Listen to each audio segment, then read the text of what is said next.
Hi guys, welcome back to our channel, and this video is inspired by the Walter Towers by Big. So this is design proposal for the mixed-use tower. It is quite simple to make in Grasshopper. So basically you can just take this base, move along a Z direction, use graph mapper to position all the sections, and then you can use loft to create a surface, and then use a mirror to create another one. And once we have these two, you can use once again mirror to create the whole shape. But I haven't choose this approach because I wanted to teach you how to match different data tree structure, because I think that's the most important thing to understand, and that's the most difficult part to understand for the beginners and for the intermediate users of Grasshopper. And once you understand that part, I think your skills in Grasshopper will significantly be improved. And before we jump to this tutorial, just a quick note: all our tutorial take a lot of time from the research to final edits to provide the best quality content for you. And if you value our work and would like to see our content more often, please consider supporting us on our Patreon page. It would mean a lot to us and would help us to produce even better content. So thank you for supporting, and we can jump right in today's tutorial. This will be our final design, and you'll be able to change height, distance between them, number of buildings, and yeah, many other things. So maybe I can show you how this works. I'm going to disable this part because it requires time to calculate, and I'm going to add just here preview.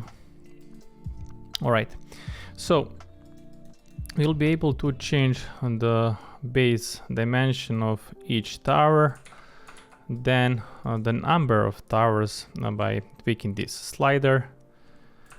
Okay, then here we can change the distance between the towers as well, either positive or the negative value.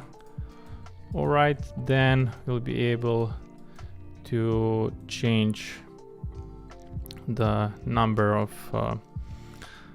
towers within a single one, but I don't recommend changing this. Then let me find here, we can change the height and also how long will be this flat part. And of course we can use graph mapper to adjust the curvature. All right, I'm going to enable this one. It requires a couple of seconds to calculate the slabs and also the facade elements. I will disable this one, turn this off. All right, and let's break down the whole script, or let's break down the design of it. So I'm going to open this page once again, and let's find the diagrams. So this is the final shape, and this is the first step.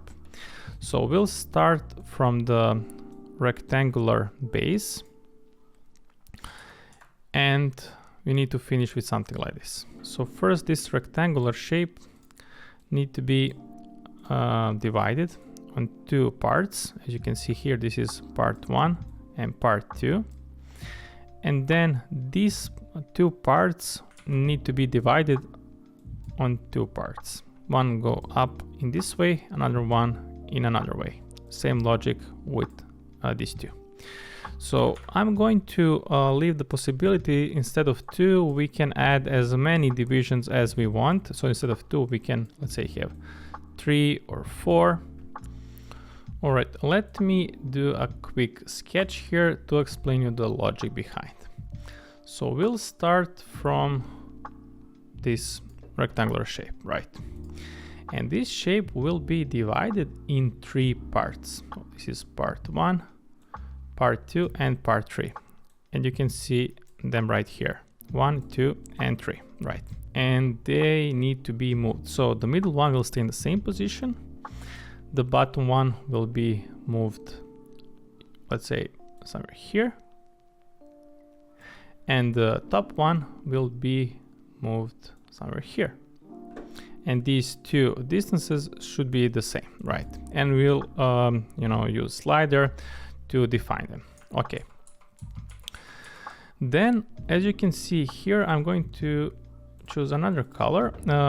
All of these three elements are divided in two parts. So this is part 1 and part 2. One goes up here, another one goes here. So what we need to do, we need to divide each of these three elements. So I'm going to sketch here. 1, 2, 1, 2, and here we have two elements, right? I need to create the axis because they're really important. So this is the axis in the middle, this is a left axis, and this is right axis. Okay. So these two guys should be placed in the same axis, as you can see on the top. So to do that, we're going to place them in the middle of left and middle axis. So their position will be here. Position of this guy and position of this one will be here. I'm talking now about this top position. We defined the bottom position, now we need to find the top position. This guy right here will be placed on the left.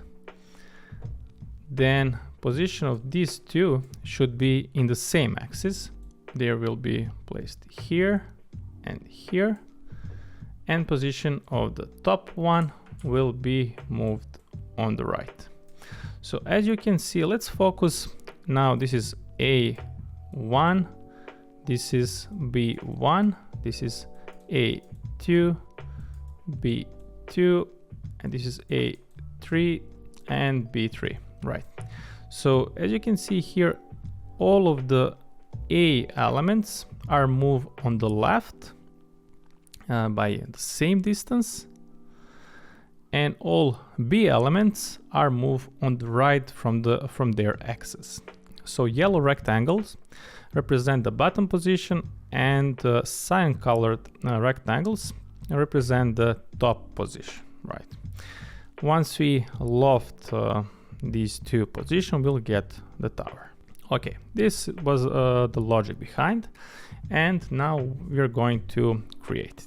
Okay, I'm going to use new document, and I will go in the top view. All right, so I will start with the point container. Right click, set one point.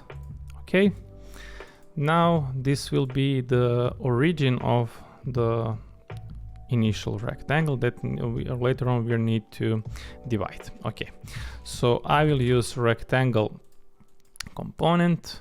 We need X and Y. So here we need to place domain.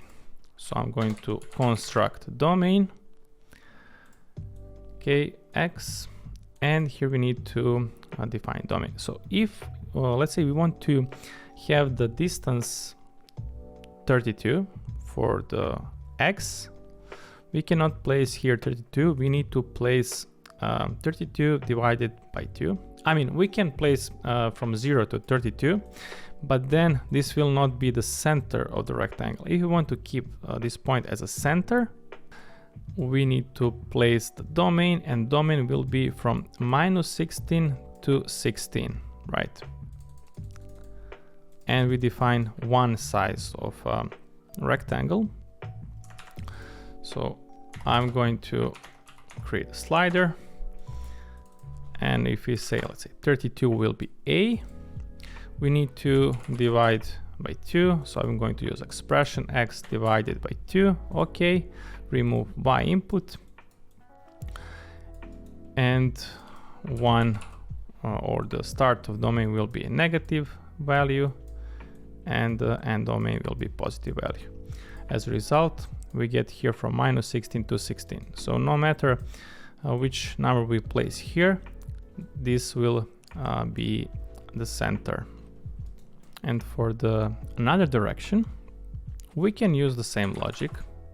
So let me show you. Let's say the another dimension should be 24. But if you remember, let's say this will be the fixed dimension, and another dimension need to be divided on 2, 3, 5 parts. We'll leave the option to choose how many divisions the other dimension of the rectangle should be divided. But if we want to keep, or if we want to define a dimension of a single tower, we can use a different logic. We can use, let's say, fixed number 24, and then that number multiply by the number of divisions.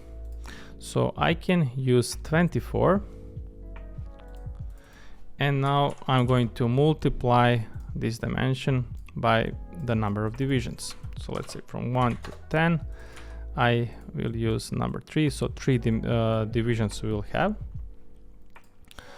And we can place it here, but then what we'll get? This will be 24, 24, 24. I mean these dimensions. But if you remember, we need to divide this dimension on half. So that's why we don't need to use expression divided by 2. We can directly place this value here, and we'll get this number 24, because the domain will be from minus 24 to 24. And later, once we divide on half, we'll have this dimension 24 by 32, right? So I don't need the expression divided by 2. And we get our initial rectangle. I forgot here to use XY plane as a base plane of the rectangle. So in the next step, we're going to use, we can use boundary to visualize better this rectangle, and I'm going to use ISO trim component in combination with divide domain squared, this one. So here I will place the surface, this base surface, and here we need to use subsurface to divide. And we, in the UV numbers represent how many divisions we are going to have. So along U will not have any divisions. This will keep 1. And along V we'll use 3 divisions. Okay. I will turn this off. So right now we get what we need. So this dimension is 48 and this is 32. After we need to split on half and we'll get 24, right? All right, but before we split all 3 elements, we are going to define the position of axis, or by how much we want to move top part and bottom part. So one will go on the right, the other one will go on left. Okay. So I will create a slider from 0 to, or maybe from minus 200 to 200. Okay. And I will set dimension, let's say 170. Maybe even more, from minus 300 to 300. Okay. And I'm going to construct a domain. Why I'm using this domain? Because I will, the total distance, so basically here we can define the total distance from this axis to another axis. Okay, so from left to right.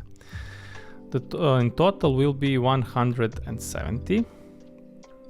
And to get 170, we need to divide this by half, by 2. And we can create a domain from minus this value divided by 2 to positive value. So x divided by 2, and we can create a domain. Okay. Oh, sorry. This should be positive value, and this should be negative value of this one. All right. So once again, this is middle axis, left axis, right axis. This is minus 85, 0, 85. In total is this number, 170. Why I need this domain? Because right now I'm going to use a range within this domain to get these three values. So I'm going to use range, and here I will not place number 3, because if I place number 3 we'll get 4 values, but we have 3 elements. So that's why I'm going to use expression x minus 1. Okay, remove y input, place it here.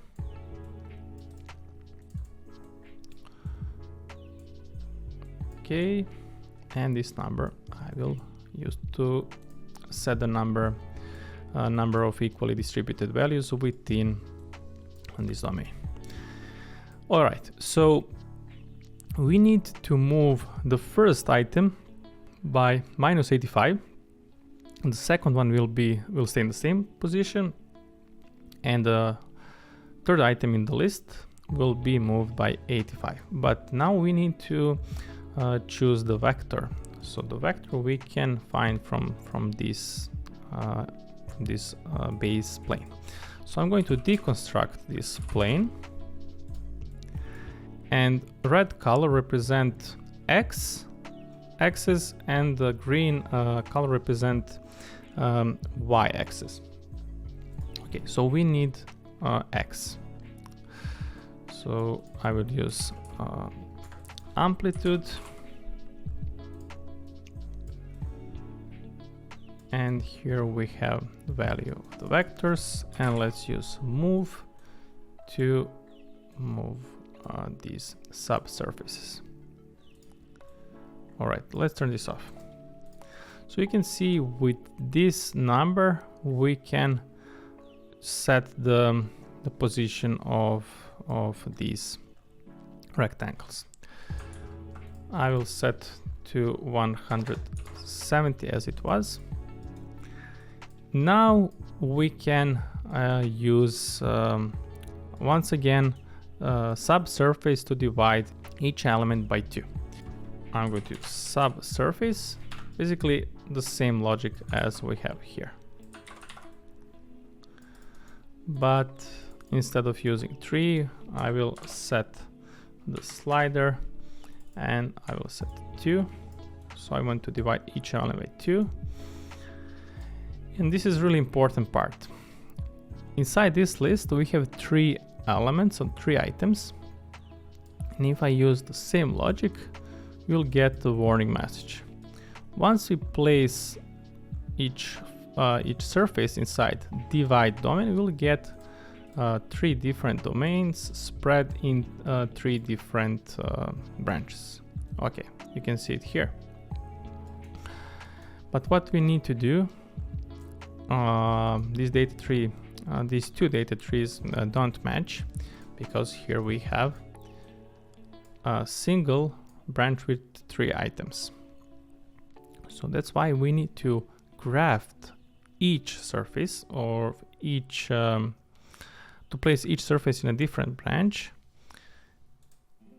Right now we have 3 branches. Inside each branch we have 1 item, and here as well we have 3 branches, which means we'll get inside each branch 2 items or 2 elements. So this is what we need. Now one of these 2, basically the bottom one, should be moved on the left, or minus x value, and the top one should be moved by the same amplitude by the same length, but positive X value. But what is really important here? The most important part is to place them in the right axis. So this is not a good sketch. Let me use the line. So this thicker line is the middle axis. This is a left axis, and our final position should be in the middle, right? So this was minus 85. So this distance is 85, which means we need to divide 85 by 2 in order to find the length of the vector. So how we can find this length? We have a list of values here. And we can use component, how it's called, relative differences, this one. And basically what this component does, it calculates the distance between nearby items. In our case, 0 item will be subtracted with one item before, but there is no item before, so that's why the first item will be 0, but the item 1 will be 0 minus 85. In our case, this will be 85. So the index item 1 will be 85. Then item 2 will be this item minus previous item, which is 0. So in our case, it will be 85 minus 0. So it will be 85. So we need item 1. You can see the result here that I just explained. So I'm going to use item 1.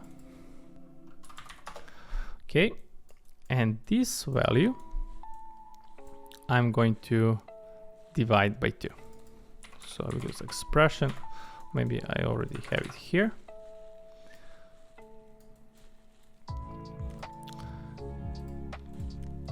And I'm going to use this number. So 1, as I said, the bottom element should be moved by minus 42 by 5, and the bottom element should be moved by 42 by 5.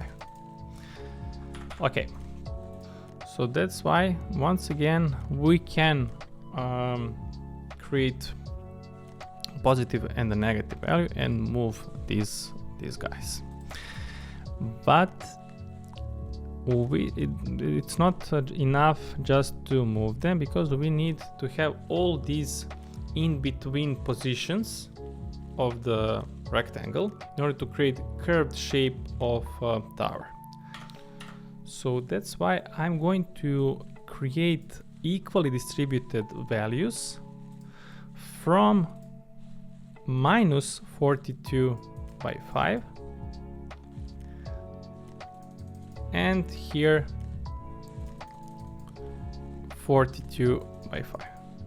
Okay, and here we have the final position, and here we have the final position, but in between I'm going to create multiple values.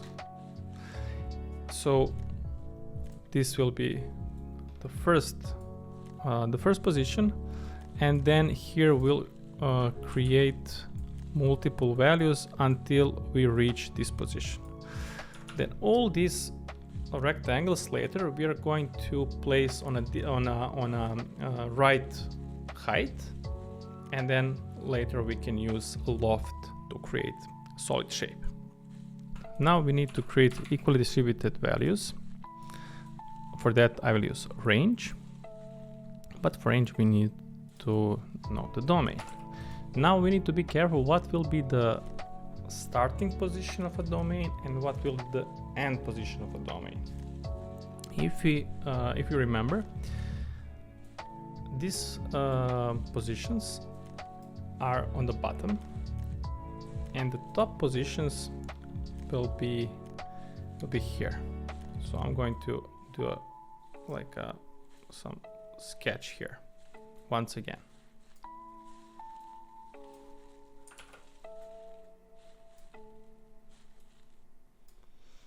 Okay. So this is 0, this is minus 42 by 5, which means the starting position in this case should be 0 and position will be minus 42 by 5. So which means this will be one domain. Another domain should be from 0 to 42 by 5. And we'll get these numbers. So that's why we need to set 0 in the A. In the B, we should place these values. All right. Now we can create the range of numbers. Before that, I want to place these two domains in two different branches, like this. And now we can calculate the range of numbers. Here we can set some value, let's say 50. 50 equally distributed. Actually, we'll have 51 equally distributed numbers from in the first branch, in the branch 0 from 0 to minus 42 by 5, and the branch 1 from 0 to 42 by 5. And we can check this here. All right. And in the next step, we need to move these elements. And this is the part which I think is the most important in this lesson, is how to match these two different data tree structures. So let's take a look. I will use parent viewer and I will see what we have in this data tree. Here we have 3 branches. Let me simplify this one. So 3 branches. Inside each branch we have 2 elements. But here we have 2 branches. Inside each branch we have 51 items. So we need to match somehow these two different data tree structures. What we need to do? We need to use item. So here we have item 0 and item 1. Item 0 should use these values as a length to move the vector or to move them. Item 1, or this guy here, should use these numbers as amplitude of the vector. So in order to match these two data tree, I suggest this one. So first we need to graft. So each rectangle is placed in a separate branch. So 6 branches, inside each branch single item. So if we match these two data tree, let me show you what we'll get. So I'm going to move this one. Amplitude of the vector will be these values, and the vector is x. So x from here. So this will be the vector. I will use hidden bar, place it here, and place it like this. So what we get? Here we get the right result. But in these two, actually in these four elements, all of the rectangles are moved on the right, or positive x value. Maybe I can use curve instead of surface just to visualize it better. So this is the first position, and final position we can use if I use -1 index. So this is final position. So here we get the mistake. This guy should be placed here, and this guy should be placed here, not right here. So it should use -x. All right, it means we need to have here 6 branches instead of 2 branches. The first items, or actually the items in the first branch, or branch 0, are minus values, and these are plus values.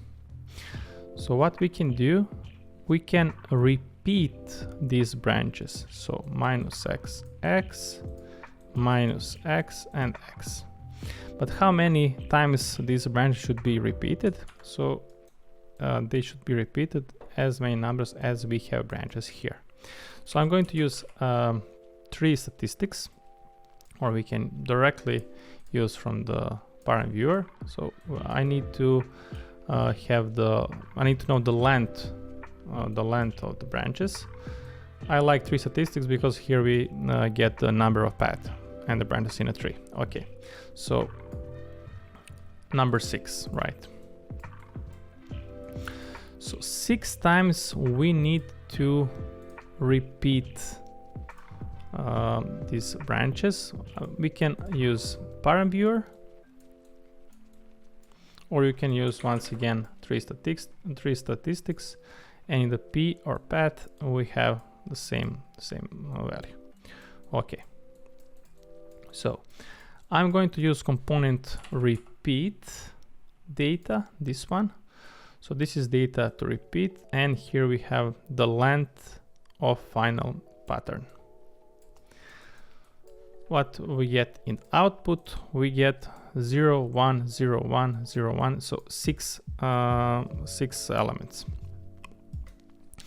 All right, in the next step, we need to use this path to multiply this data. So we use 3 branch, and I will place here, and P input is data 3 branch path. If I directly place it here, let me show you what we get. We basically multiply the value, this value 51 values inside the same branches. So if we have here 51, then 51 will be, so 51 here, and in the same branch, and then it will see, okay, 3 times I have 0, then I'm going to combine 51 items in the same branch, and in total we get 153. But I don't want to combine them, so that's why I need to uncheck this maintain path. If I uncheck, we'll get 6 branches, and now is the data that we need. In the branch 0 we have minus values, in the 1 we have plus values, in the 2 we have minus, in the 3 positive, and so on. Now I can use this value as amplitude, and we get the right result. So I think this part is the most important in this script, because you will learn how to match different data tree structure. I hope this is clear, and we can go on. Once we get all the rectangles, I can move them along Z. So I'm going to move along Z, and in this part we need to define the curvature. So I'm going to create first domain from 0 to 1, and I will have the same equally distributed values from 0 to 1 as we have elements inside each branch, which is 51. So I'm going to use a range, and I'm going to use number 50 once again. Here we have equally distributed values from 0 to 51, and now we can use graph mapper. I will choose Bezier, and once we get these values remapped, I'm going to remap once again. So these values will be remapped. Target domain will, here we can define the height of the towers. So from 0 to let's say 150. Okay. And if I use a loft, we get the towers. But what I would like to add here, I would like to have some part, this top part, to be straight, something similar as we have here. Let's find, okay, we can see it right here. You can see that some of the last 3, 4, 5, I'm not sure how many floors are vertically straight. So what we can do, I'm going to extract the last item. The last item has index -1, and I'm going to move the last item along Z. And here let's define, let's say 30. But now this is not the total height. The total height will be 150 plus 30. But what we can do, I can still use this slider to define the total height. But before that, we can use subtraction to subtract the total height by 30. And then we can add, so now this will be from 0 to 120, and we'll add 30 here. And now the total height will be this one. So what we can do, I'm going to merge these guys with this one, and now we can loft. Maybe this is too short, let's say 180. Okay. Let's turn this off. And you can see here we can, define the dimensions. Here we can find the distance.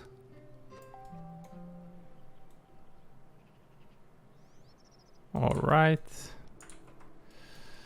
And here we can define the height. And of course, the curvature. All right, in the next step, I'm going to show you how we can create the slabs and how we can create these vertical facade elements as we have in this render. So how we can create these lines on the facade. So first, we need to extract from this shape that we have right now, we need to separate these top faces and the bottom faces from the rest. Once we get these side faces, I'm going to use ISO curve to extract the lines, and later these lines I will use as a rail for the rectangular section to create these elements on the facade. So first I'm going to flatten this part, and I'm going to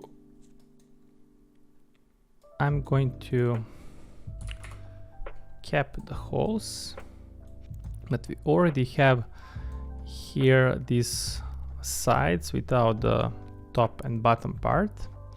So what we can do, we don't need to cap right now. So I will use the surfaces that we have here. Let me check. This is open B-wrap, so we need to deconstruct this B-wrap. So inside each we have 4 faces, right? So I'm going to use ISO curve, this one, and here we should place UV coordinate on surface for ISO curve extraction. So if you want to use points from 0 to 1, we need to reparameterize the surface. So right click and reparameterize, and here we should place X and Y values from 0 to 1. If you want to extract multiple ISO curves, we would need to place multiple value inside X or Y, depending on which direction we need. So I'm going to use component range because I want to have equally distributed lines on the facade. So that's why we need to have equally distributed numbers inside X or Y, depending on which direction we need to extract our ISO curves. So let's use numbers from 0 to 1 for the X. Let's see what we get. So this for the X is, let me just check. Yeah, we need along Y. Okay, so along Y, I will set here the number to choose how many lines or ISO curves we need.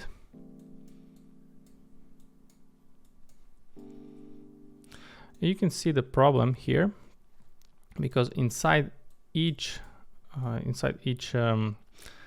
branch we have, let me check how many, we have 6 branches, inside each branch 4 items, and here we have just 6 items.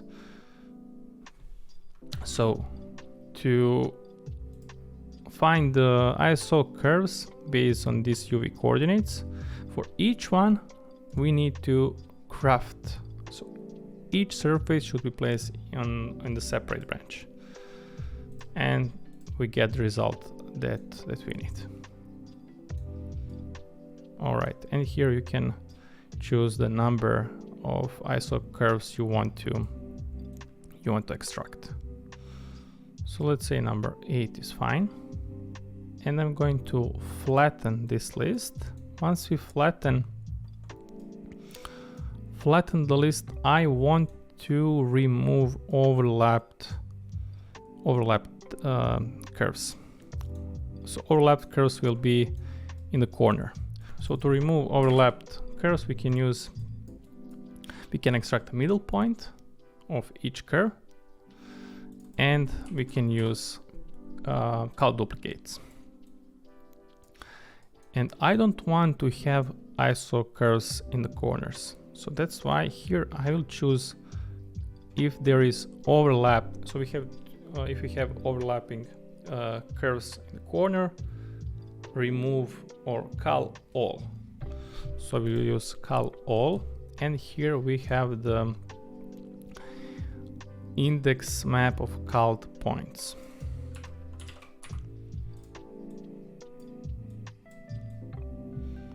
Or here we have leftovers, right? I'm going to turn this off. I will turn off all of this.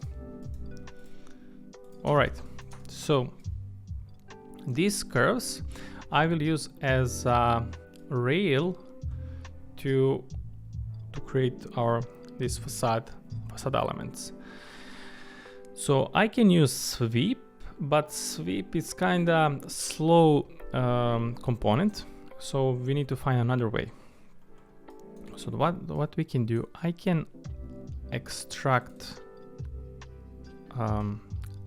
Let me first explain the logic behind. I'm going to extract endpoints. So I will use starting point of the ISO curves, and this will be the center of the rectangular section. It will create this kind of sections, right? So this is one part, but we know what we need to know. We need to know the orientation. So here will be oriented like this, but here will be oriented in another way. So to find the orientation of these sections, I'm going to extract middle point of each ISO curve that we have after we remove the corner curves. And there is component B rep closest point, this one. Oh, sorry, this comes from a plugin. B rep closest point. This is the one that we need, and it's placed here in the surface tab. So this point I'm going to pull to a B rep. B rep will be this one. So here we have 6 B reps, but if I use union, solid union, this one will create a single closed B rep. Okay, so I'm going to take these middle points and I will pull or project to this closed B rep. Why I did this? Because I need the normal direction at closest point. We can visualize this. So I will use component, how it's called, display vector. Display vector. Oh, sorry, not this one. Vector display, this one. This is the vector, and this is closest point. Okay, here you can see here the vectors, but some of the vectors are not horizontal. They have the X component. So I'm going to deconstruct the vector, and I'm going to construct new vector with the same X and Y but without Z. So I'm going to deconstruct this one and construct new one without Z, so Z will be 0. And these vectors I'm going to these vectors will be X vector of our plane, but we need to know another direction of the plane, another axis of the plane, right? So I can use component construct plane. So this will be the center. So this will be the center.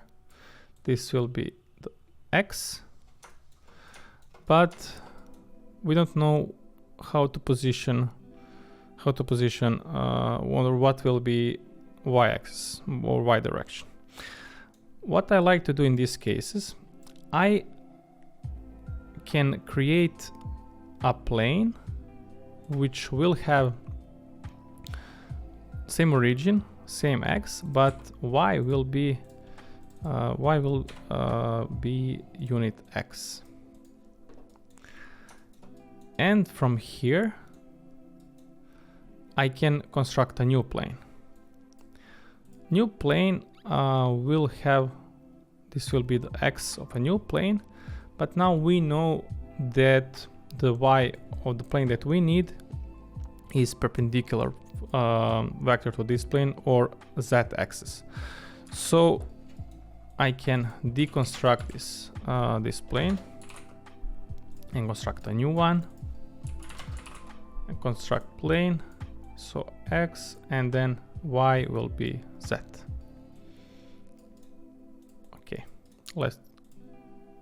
Okay, but I want to position all these rectangles along the ISO curve. So instead of using these points as origin of these planes, I can divide the curve or divide these ISO curves, these guys.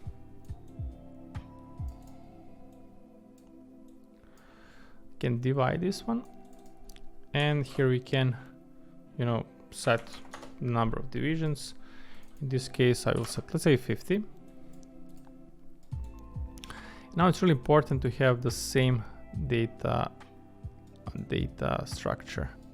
Okay, so here we have 168 branches, and here we have one branch with 168 items. So if we graph, we'll have the same data tree structure, and there is a component plane origin, this one. So in the B we should place the plane, in the in the origin we have these division points. And now we can define the size of the section. So I will use component rectangle. Same logic as we have here, but I will need to change the slider because this is too big. I will create a new slider from minus 1 to 1, but it will have 3 decimals. So let's say 0.5 along X, or maybe this is too big. Never mind. Let's 0.5, and here will be 0.2 X and Y. Let's have a look. All right. I will turn off this. And now inside each branch we have 51 rectangle. We can loft these rectangles. And we created vertical elements on the facade. But there is one step that we need to apply. You can see that inside we have these facade elements that we don't need. So I'm going to cap these holes in order to create closed B-wrap, and I will place them in the same branch. Now there is a component solid difference. So I'm going to take these guys, and each of these facade element I want to remove from them. I want to remove this closed B-wrap, or all these 6 towers. So what is inside will be removed.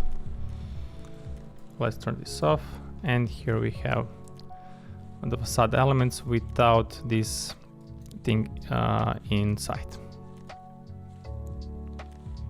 And in the last part I'm going to use contours to create the sections of this solid B-wrap, single B-wrap, and we can create the floors. So there is component contours. It is this one. So here we should place a B-wrap and mesh to contour. So this will be the one. Then starting point. Starting point will be our first input. So this one. And I will use hidden bar display.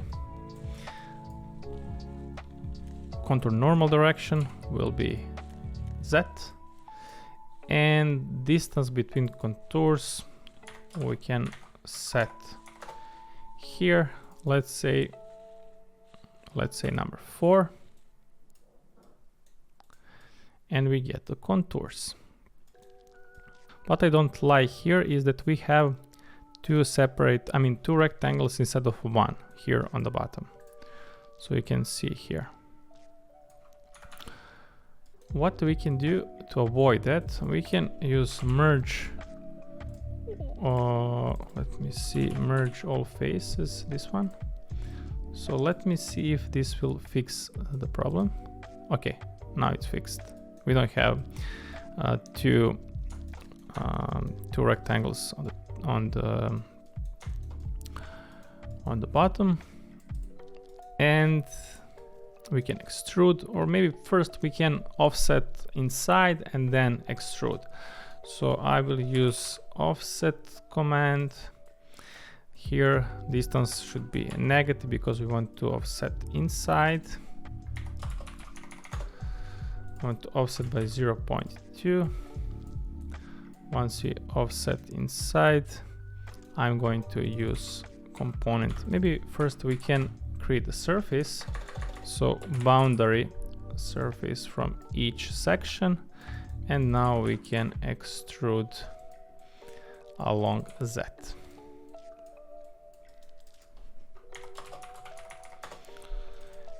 Let's say maybe 0.3 is also okay for the thickness of the floors. Let's turn this off. And we get the final shape. If you want to add colors, you can use custom preview. So this one.